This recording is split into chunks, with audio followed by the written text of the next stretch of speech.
Assalamualaikum warahmatullahi wabarakatuh. Bagi pasangan suami istri, hubungan badan selama bulan Ramadan memiliki ketentuan tersendiri. Pada siang hari atau ketika menjalankan puasa, mulai dari waktu subuh hingga maghrib, hubungan badan termasuk perbuatan berdosa dan membatalkan puasa. Mereka yang melakukan hubungan suami istri pada siang hari saat melaksanakan ibadah puasa Ramadan diharuskan membayar kafarat atau denda yang berat. Ada 3 opsi pembayaran kafarat sesuai dengan hukum dalam fikih Islam, yakni memerdekakan budak, berpuasa 2 bulan berturut-turut, atau memberi makan 60 orang miskin, masing-masing sebanyak 1 mud atau 0,6 kg beras. Hubungan badan suami istri selama bulan Ramadan hanya diperbolehkan pada malam hari, yakni pada waktu setelah matahari tenggelam hingga terbitnya fajar shadiq atau waktu subuh. Hal itu sesuai dengan firman Allah Subhanahu wa Ta'ala di surat Al-Baqarah ayat 187 yang artinya, dihalalkan bagimu pada malam hari puasa bercampur dengan istrimu.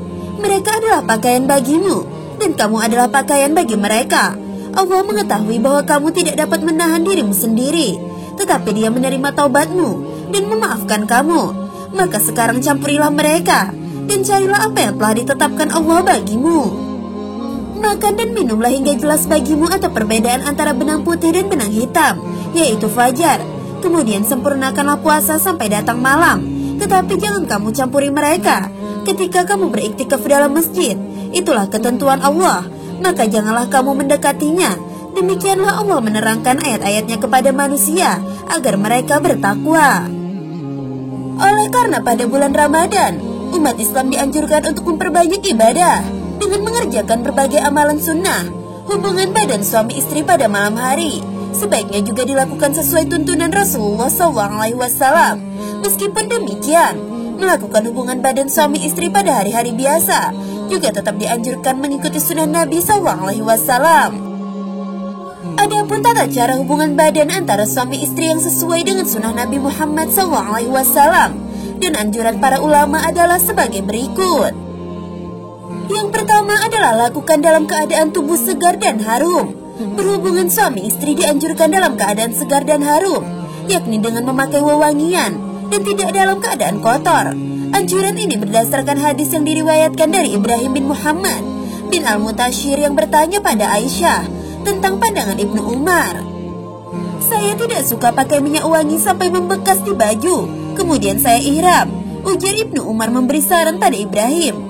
Karena merasa bingung atas pernyataan Ibnu Umar, Ibrahim pun bertanya, bagaimana menurut Anda pernyataan Ibnu Umar, Sayyidina Aisyah? Apa alasan Ibnu Umar berkata demikian? Padahal saya selalu memakaikan minyak wangi setiap kali Rasulullah SAW hendak menggilir istri-istrinya. Di pagi hari sisa bau wangi di baju Nabi masih tercium dan beliau langsung melakukan ihram. Begitu jawab Aisyah. Hadis riwayat Bukhari. Lalu yang kedua adalah berdoa sebelum jimak.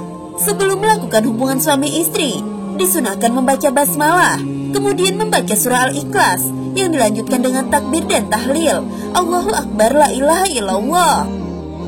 Setelah itu membaca doa sebagai berikut: Bismillahirrahmanirrahim, Allahumma ja'alhu zuriyatan tayyibatan in kudratan tahrid min sulbi, Allahumma janibni syaitan wa janibi syaitan marazaqtana. Yang artinya, dengan nama Allah yang maha tinggi lagi maha agung, Tuhanku jadikanlah ia keturunan yang baik bila kau takdirkan ia keluar dari tulang punggungku. Wahai Allah, jauhkanlah kami dari setan dan jauhkanlah setan pada rezeki yang akan engkau berikan kepada kami atau anak. Lalu yang ketiga adalah bercumbu. Sebelum berhubungan badan, sebaiknya suami istri mencumbu satu sama lain atau melakukan foreplay sebagai bentuk pemanasan. Hal ini merupakan anjuran terkait adab jimak sebagaimana dinyatakan oleh Imam Ghazali sebagai berikut. Di antara adab jima, mengekspresikan kasih mesra, memberikan kecupan menggelora, menunjukkan sayang senantiasa, baca bismillah tidak melihat kemaluan istri, karena konon menurunkan daya penglihatan.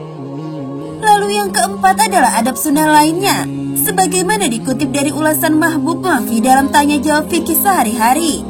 Adab sunnah lainnya dalam hubungan suami istri mencakup menutup tubuh dengan kain atau selimut, tidak menghadap kiblat, tidak memandang kelamin masing-masing, serta merendahkan suara.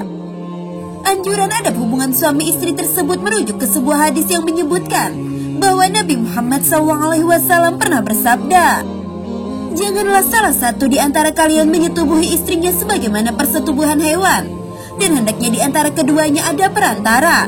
Lantas ditanyakan kepada beliau, "Apa itu perantara wahai Rasulullah SAW?" Beliau pun menjawab, "Ciuman dan cumbu rayu." Kemudian ketika suami mengalami orgasme, hantarkan sang istri secara perlahan-lahan sampai ia juga mengalami hal itu. Lalu yang kelima adalah berdoa selepas jima, selepas berhubungan suami istri, sebagaimana diajarkan Syekh Abdul Qadir Al-Jailani dalam Al-Guniyah Al-Talibi, Tariqil Haqqi Azza wa Jalla. Disunahkan berdoa sebagai berikut: Bismillahi alhamdulillahillazi khalaqa minal ma'i bashran faja'alahu nasaban wa sahran wa kana rabbuka qadira.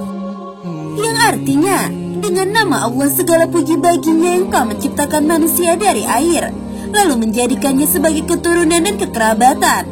Tuhanmu Maha Kuasa. Lalu yang keenam adalah menyegerakan mandi junub. Setiap muslim yang berhadas besar, selepas berhubungan badan wajib menyucikan diri dengan mandi junub. Disunahkan untuk menyegerakan mandi junub, khususnya sebelum subuh, agar tidak terlambat mendirikan sholat. Mandi junub hukumnya wajib dilakukan oleh suami istri setelah berhubungan badan. Namun saat air terlalu dingin atau karena sebab lain, suami istri boleh menunda mandi junub sampai waktu fajar atau saat harus melaksanakan sholat subuh. Landasannya adalah kisah Aisyah dan Ummu Salamah, dua istri Nabi Muhammad SAW. Keduanya mengatakan, Rasulullah pernah berhadas besar atau junub pada waktu subuh di bulan Ramadan karena malamnya bersetubuh, bukan karena mimpi. Lalu beliau berpuasa tanpa mandi sebelum fajar. Hadis riwayat Muslim. Dua ahli fikih dari mazhab Maliki, Syekh Hasan Sulaiman An-Nuri dan Syekh Alawi Abbas Al-Maliki, dalam kitab Ibadatul Ahkam menyatakan kendati dibolehkan menunda mandi junub, lebih utama untuk menyegerakan mandi wajib sebelum terbit fajar atau waktu subuh. Sahabat belajar Islam yang dirahmati Allah, itulah 6 adab berhubungan di bulan Ramadan. Semoga video ini memberikan manfaat untuk kita semua. Wallahu alam bisawab. Wassalamualaikum warahmatullahi wabarakatuh.